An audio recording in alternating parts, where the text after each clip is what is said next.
Okay, everyone, so far we've done one-step equations and we've done two-step equations. Nothing really new there, although there are some things that we still need to practice, and we will in the next few days. But let's move into multi-step equations. So now we're just talking about equations that we need to solve using more than two steps. Easy stuff. We're going to use the same principles and the same properties that we already know, but we're going to have to do it over multiple steps. So what's the first thing, for instance, I'm going to do with this first problem? 5 equals 5m minus 23 plus 2m. I'm going to combine like terms, right? I'm going to say 5 equals 7m minus 23. Then I'm going to use the addition property of equality, right? To add 23 plus 23 to both sides, and we get 28 equals 7m, and that's the addition POE, right? POE. Now I have to divide by 7, right? Divide both sides by 7, and I get 4 equals m, or m equals 4, and that is the division POE. Okay, but we should probably check our work, right? That's always a good idea. And where's my other pen? Check in a different color. I'm going to actually substitute 4 back into the original equation and just make sure it works. So let's see, 5 equals 5 times 4 minus 23 plus 2 times 4. 5 equals 20, right? 5 times 4 is 20, minus 23 plus 2 times 4 is 8. In order of operations, we do the multiplying and dividing, right? We do that before we add, subtract, left to right. And we get 5 equals 20 minus 23 is minus 3 plus 8 equals 5. So we get 5 equals 5. That is a true statement, and that means we solved this equation correctly. By the way, I'm going to want to see on your quizzes and your tests, I'm going to want to see you show all your work. You don't necessarily always have to name the properties unless I expressly ask you to name the properties. You just need to do the work. You need to show every step, and I'm going to want to see you check. Okay, so let's do the next one. Combining like terms, I have 11m, I have a negative 6m. I'm going to rewrite this first. I'm going to use the commutative property, which tells me I can do that. I can move terms around in addition and subtraction. And I rewrite this just so I don't forget there's a negative sign on that 6. And I get 5m minus 8 equals 22. I'm going to add 8 to both sides.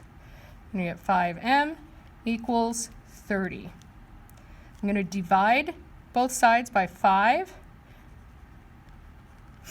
and I'm going to get m equals 6. And then I'm going to check to make sure I did everything correctly. If I did, we should get everything on this side equal to 22. So 11 times 6 minus 8 minus 6 times 6 equals 22. I'm going to rewrite this like I talked about in class today. Minus 8 plus a negative 6 times 6. I get 66 here when I multiply, minus 8 plus negative 36, right? Negative 36 equals 22. 66 minus, I'm going to add negative 8 and negative 36, and I'm going to get 44. And that does, in fact, equal 22. So we did it right. For this one, well, very much like the others, right? Combining like terms, negative 2y plus 5y. I'm going to rewrite it. You don't have to. I like to do that. Negative 2y plus 5y is 3y plus 5 equals 14. Subtracting 5 from both sides, or adding a negative 5 if you prefer, I get 3y equals 9. Dividing both sides by 3, I get y equals 3. And I'm going to let you check it on your own. Okay, something maybe a little bit harder. How about focusing? Here we go. So we have to use the distributive property here first, don't we? We have to multiply each term in the parentheses by 3. Or in other words, we have to distribute the 3 to the 2x and to the negative 6. So 18 equals 3 times 2x plus 3 times negative 6. 18 equals 6x minus 18. Adding 18 to both sides, because we're trying to isolate the variable, we get 36 over here equals 6x. Well, that variable isn't by itself yet, right? It still has a coefficient that's not 1. So we divide both sides by 6, and we get 6 equals x. And again, I'm going to let you actually substitute that back in and make sure it works. All right, what do we do about this guy? 2b over 5 plus 3b over 4 equals 3. Well, what do we do whenever we are adding fractions? First things first, we got to do common denominator, right? So what's a common denominator with 5 and 4? Well, they both go into 20, right?